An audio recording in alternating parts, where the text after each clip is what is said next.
दोस्तों welcome to money stocks. इस video के अंदर मल्टीपल स्टॉक्स के बारे में हम लोग बात करेंगे। सबसे पहले हम लोग बात करने वाले हैं आईआरसीटीसी के बारे में। तो अगर आप दोस्तों आईआरसीटीसी का अगर आप देखोगे तो 607 रुपये की क्लोजिंग हमें आईआरसीटीसी के अंदर आ चुकी है। और पिछले 5 दिनों का अगर आप परफॉर्मेंस देखोगे तो हमें आईआरसीटीसी की तरफ से 5.5 से 6% की गिरावट हमें आईआरसीटीसी के अंदर हो चुकी है। क्या ये जो गिरावट के पीछे का जो रीज़न है, यानी कि जो आईआरसीटीसी के अंदर पिछले 5 दिनों का जो हमें दोस्तों गिरावट नज़र आई है, क्या गिरावट का जो रीज़न, क्या कंपनी के अंदर कोई नेगेटिविटी खबर है? बिल्कुल दोस्तों, कंपनी के अंदर कोई भी हमें नेगेटिविटी तो खबर नहीं है। लेकिन जिस तरह से मार्केट के अंदर रिएक्शन मिल रही है, जिस तरह से मार्केट के अंदर हमें बहुत ज़्यादा आपको पैनिक लेवल से, यानी कि सबसे पहले मार्केट्स के अंदर पैनिक लेवल है, फिर सेलिंग प्रेशर भी हमें मार्केट्स के अंदर नज़र आ रहा है, और एज वेल एज जिस तरह से मार्केट हमें वॉलेटिल वे में ड्राइव हो रहा है, इसके बीच का रीज़न हो सकता है कि हमें मैक्सिमम स्टॉक्स के अंदर और मैक्सिमम सेक्टर्स के अंदर हमें गिरावट दोस्तों इसी रीजन की वजह से हो रही है। तो आईआरसीटीसी के दोस्तों अगर बात की जाए तो वैसे तो 3 से 4 हमें ह्यूज अमाउंट ऑफ पॉजिटिव भी बोल सकते हो, कोई नेगेटिव भी अपडेट्स बोल सकते हो। पॉजिटिव प्लस नेगेटिव हमें अपडेट्स मिल रही है। तो अपडेट्स के बारे में दोस्तों हम लोग बात करेंगे, लेकिन उससे पहले अगर आप देखोगे तो बेसिकली कंपनी इंटरनेट टिकटिंग से अच्छे खासा कंपनी रेवेन्यूज अपना जनरेट करती है। कैटरिंग के सर्विसेज से कंपनी अच्छे खासे रेवेन्यू जनरेट करती है, और टूरिज्म सेगमेंट से भी कंपनी एक अच्छे खासे बेसिस के ऊपर रेवेन्यूज हमें जनरेट करती है।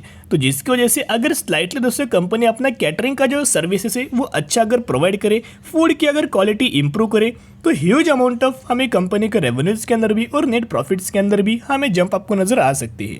तो चलिए हम लोग बात करेंगे अपडेट्स के बारे में। तो ये जो अपडेट्स है ब्रोकर की तरफ से दिया हुआ है, आईआईएफएल की तरफ से टारगेट से sell IRCTC target price 600, current जैसे कि मैंने आपके साथ शेयर किया 607 रुपये के ऊपर हमें आईआरसीटीसी ट्रेड कर रहा है, क्लोजिंग नज़र आई है, और 600 रुपये का टारगेट दिया गया है। सेल करने के दोस्तों रेटिंग्स हमें आईआरसीटीसी के अंदर मिल चुकी है। देखिएगा ऐसी रेटिंग दोस्तों कब आती है, जब कोई ना कोई कंपनी के अंदर नेगेटिविटी अपडेट्स होता है। लेकिन आईआरसीटीसी के अंदर एक भी दोस्तों में नेगेटिविटी अपडेट्स नहीं है, लेकिन ये ब्रोकर्स का ही दोस्तों एक प्लान होता है। इनका प्लान ये होता है कि कोई भी अच्छी कंपनीज को अंदर अगर इनको बाइंग करना होता है तो एक कंपनी को गिराते हैं। तो गिराना कैसे होता है कि कंपनी के अंदर कोई ना कोई नेगेटिव न्यूज़ स्प्रेड करते हैं। नेगेटिव न्यूज़ स्प्रेड करने से क्या होगा, रिटेल इन्वेस्टर इन कंपनीज के न्यूज़ के देख के सेल करेंगे। सेल करने से क्या होगा, सेलिंग प्रेशर जनरेट होगा, और वही सेलिंग प्रेशर के कारण ही हमें कंपनी के अंदर फॉल आता है। फिर भी जो रिटेल इन्वेस्टर होते हैं उनको दोस्तों पता नहीं लगता कि फॉल कहाँ से आ रहा है। उनको ये वो एक प्रेडिक्ट करते हैं कि जो ब्रोकर्स के टारगेट दिया गया था, इन्हीं टारगेट्स की वजह से हमें कंपनी के अंदर गिरावट आ रही है। तो इन नेगेटिव न्यूज़ को दोस्तों इग्नोर करना, अपने स्टडी के ऊपर कॉन्फिडेंस रखना, खुद के ऊपर कॉन्फिडेंस रखना, और पेशेंस रख के जरूर आईआरसीटीसी को लंबे समय के लिए होल्ड करना, तो ही मल्टीबैगर रिटर्न आपको मिल सकता है। एक अपडेट्स के ऊपर अभी हम आ चुके, यहाँ अगर आप अपडेट्स का डेट्स देखोगे तो डेट एंड टाइम मेंशन करना, आज के दिन अपडेट्स आया है और 3 बजे के ही आसपास से न्यूज़ निकल के आ चुकी है। IRCTC Bharat Gaurav deluxe AC tourist train to embark on Dakshin Bharat Yatra. तो बेसिकली टूरिज्म सेक्टर को बूस्ट करने के लिए इन्होंने दोस्तों एक यात्रा स्टार्ट किया है, जो कि भारत गौरव जो ट्रेन है इसके चलते हैं दोस्तों यात्रा हमें निकल के आने वाली है। अच्छे खासे बेसिस के ऊपर दोस्तों पैकेज आपको निकल के आने, तो एक जर्नी आपको निकल के आ रही, और जर्नी की जो कंप्लीट इन्फॉर्मेशन है इस रिपोर्ट के अंदर दोस्तों निकल के आ रही। तो ज़रूर वीडियो को पॉज करना, और वीडियो को पॉज करने के बाद हर एक डिटेल के बारे में आप ये स्टडी कर सकते हो। तो दोस्तों क्यों मैं इतना कॉन्फिडेंस हूँ कि सिर्फ अगर गिरावट आएगी तो मार्केट की वजह से गिरावट आएगी, लेकिन हमें आईआरसीटीसी के अंदर कोई एक्सटर्नल बेसिस के ऊपर गिरावट नहीं आएगी। जो भी गिरावट आएगी मार्केट की ही वजह से गिरावट आ सकती है। इसके पीछे का रीज़न है कि क्यों मैं इतना कॉन्फिडेंस हूँ। सबसे पहले अगर आप दिसंबर क्वार्टर का रिजल्ट देखोगे तो अर्निंग पर शेयर कंपनी का देख सकते हो, जहाँ कितना एक्सपेक्टेड था कंपनी ने इतना रिपोर्ट किया, यानी कि 7.5% का सरप्राइज आईआरसीटीसी के अंदर दे चुका है। रेवेन्यूज के अंदर अगर आप देखोगे तो इतना में एक्सपेक्टेड था, कंपनी ने उससे भी ज़्यादा अच्छा परफॉर्म किया, और सरप्राइज कितना दिया, ऑलमोस्ट 7% का सरप्राइज हमें कंपनी ने दे चुका है। तो जिसकी वजह से कोई भी हमें नेगेटिविटी खबर नहीं है। आपको पता होगा Q3 रिजल्ट के साथ साथ कंपनी ने इंटरम डिविडेंड का भी बेनिफिट दिया था, जिसके अगर आप एक्स डेट देखोगे तो हमें 22 फेब दिया गया था, यानी कि आपको 3.50 पर शेयर का डिविडेंड का बेनिफिट कंपनी ने अनाउंसमेंट किया था। तो कब आपके बैंक अकाउंट के अंदर डिविडेंड का बेनिफिट क्रेडिट हो जाएगा, बहुत सारे लोगों को ये बात नहीं पता। जो भी दोस्तों आपको डिविडेंड का बेनिफिट आता है वो आपके बैंक अकाउंट के अंदर क्रेडिट हो जाता है, ना कि आपके डीमैट अकाउंट के अंदर। तो 22 फेब इसकी एक्स डेट हुई, तो 22 फेब के बाद आप 10 दिन पकड़ सकते हो, यानी कि जनरली 3 मार्च से पहले आपके बैंक अकाउंट के अंदर IRCTC का डिविडेंड का दोस्तों बेनिफिट क्रेडिट हो जाएगा अगर आपने 22 फेब से पहले बाइंग किया होगा। तो दोस्तों buy on the strategy apply करना और IRCTC जैसी फंडामेंटल स्टॉक को लंबे समय के लिए होल्ड करना। अभी हम लोग बात करेंगे एक कंपनी के अंदर आपको डिविडेंड का दोस्तों बेनिफिट देने वाली है, जिसका अगर आप फाइनल डिविडेंड देखोगे 194 रुपीज़ का है और अगर आप इनका स्पेशल डिविडेंड देखोगे तो 183 रुपीज़ का है। बेसिकली एक ही कंपनी के अंदर दोनों आपको डिविडेंड देने वाली है, जहां अगर आप इनके एक्स डेट देखोगे तो हमें एक्स डेट सिमिलर तरीके से निकल के आ रही, एक ही कंपनी के अंदर दोस्तों डिविडेंड का हमें बेनिफिट मिलने वाला है। तो एक्स डेट अगर आप दोस्तों देखोगे तो हमें 28 अप्रैल इसकी हुई एक्स डेट। तो जो भी लोग इस कंपनी के अंदर 27 अप्रैल या फिर इससे पहले अगर आप बाइंग करेंगे तो ही आप एलिजिबल होंगे और तो ही आपको इस कंपनी के अंदर डिविडेंड रिगार्डिंग बेनिफिट मिलेगा।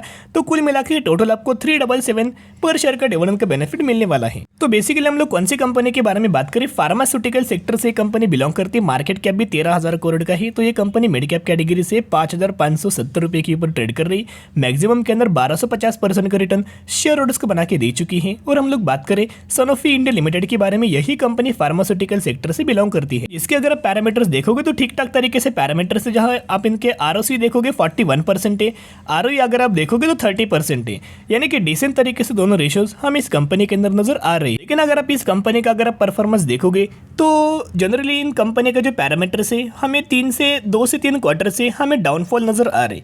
तो निवेश करने से पहले सिर्फ डिविडेंड के चलते निवेश मत करना, कंपनी के बारे में ओवरऑल बेसिस के ऊपर एनालिसिस करना, स्टडी करना और उसके बाद निवेश करने की कोशिश कर सकते हो। तो दोस्तों अभी हम लोग बात करने वाले हैं बजाज फाइनेंस के बारे में। तो बजाज फाइनेंस का अगर आप परफॉर्मेंस देखोगे तो धीरे धीरे करके हमें बजाज फाइनेंस के अंदर गिरावट हो रही है। पिछले एक सालों का अगर आप बजाज फाइनेंस का दोस्तों अगर आप यह परफॉर्मेंस देखोगे तो पिछले एक सालों में हमें बजाज फाइनेंस की तरफ से 19% की गिरावट के अंदर 19% की डिस्काउंटेड प्राइस के अंदर करंटली बिलोंग कर रही है। और करंटली जो कंपनी है 6,225 रुपीज़ के ऊपर ट्रेड कर रही है। फंडामेंटल कंपनी स्ट्रॉन्ग है, फाइनेंस सेक्टर से कंपनी बिलोंग करती है, एज वेल एज ये कंपनी हमें मार्केट लीडर है। जब भी कंपनी के अंदर गिरावट आती है 101% कंपनी के अंदर आने वाले समय के अंदर हमें रिकवरी हो जाती है। तो उसके अंदर हमें ब्रोकर्स के टारगेट दिया गया है। तो यहाँ अगर आप दोस्तों देखोगे buy Bajaj finance target price 6,385 rupees का टारगेट, जो कि कोटक सिक्योरिटीज की तरफ से हमें टारगेट दिया गया है। तो कोई बड़े टारगेट नहीं, छोटे से टारगेट दिया है, लेकिन कोई बात नहीं, जनरली शॉर्ट टर्म बेसिस के ऊपर टारगेट हमें अचीव हो जाएगा। तो यहाँ अगर आप देखोगे तो बजाज फाइनेंस के अंदर अगर आप दोस्तों FD रखते हो, जैसे कि मैंने बहुत सारे अपडेट शेयर किया था, बजाज फाइनेंस ऐसी कंपनी है जो आपको हाईएस्ट FD इंटरेस्ट मिलता है, यानी कि FD का दोस्तों जो इंटरेस्ट होता है 4%, 5%, 6%, जितना भी होगा उससे ज़्यादा ही आपको बजाज फाइनेंस के अंदर इंटरेस्ट ये कंपनी प्रोवाइड करती। इसका मतलब क्या है कि कंपनी कस्टमर्स को बल्क के अंदर कस्टमर्स को इंटरेक्ट कर रही। अगर बल्क के अंदर कस्टमर्स आएंगे, FD दोस्तों रखेंगे, तो बजाज फाइनेंस को भी दोस्तों बेनिफिट होगा। और बजाज फाइनेंस को बेनिफिट सिर्फ नहीं, कस्टमर्स को भी बेनिफिट हो जाएगा। तो बजाज फाइनेंस के अंदर भी हर एक गिरावट के अंदर बाय ऑन स्ट्रेटेजी अप्लाई कर सकते हो। अभी हम लोग बात करेंगे लास्ट कंपनी के बारे में, TCS के बारे में बात करना चाहेंगे। तो TCS के अंदर भी हमें ब्रोकर्स के टारगेट आए हैं, लेकिन पिछले एक सालों का अगर आप TCS का दोस्तों परफॉर्मेंस देखोगे तो 11% की अभी भी हमें गिरावट के अंदर दोस्तों TCS ये कंपनी बिलोंग कर रही है। तो जिस भी प्राइस के ऊपर हमें करंटली जो TCS ट्रेड कर रही है उस प्राइस से इनको ब्रोकर्स लोगों को लगता है कि हमें TCS के अंदर और इन्फोसिस के अंदर 29% की अपसाइड हमें मूवमेंट्स नजर आ सकती है, हमें पोटेंशियल दोस्तों नजर आ सकता है।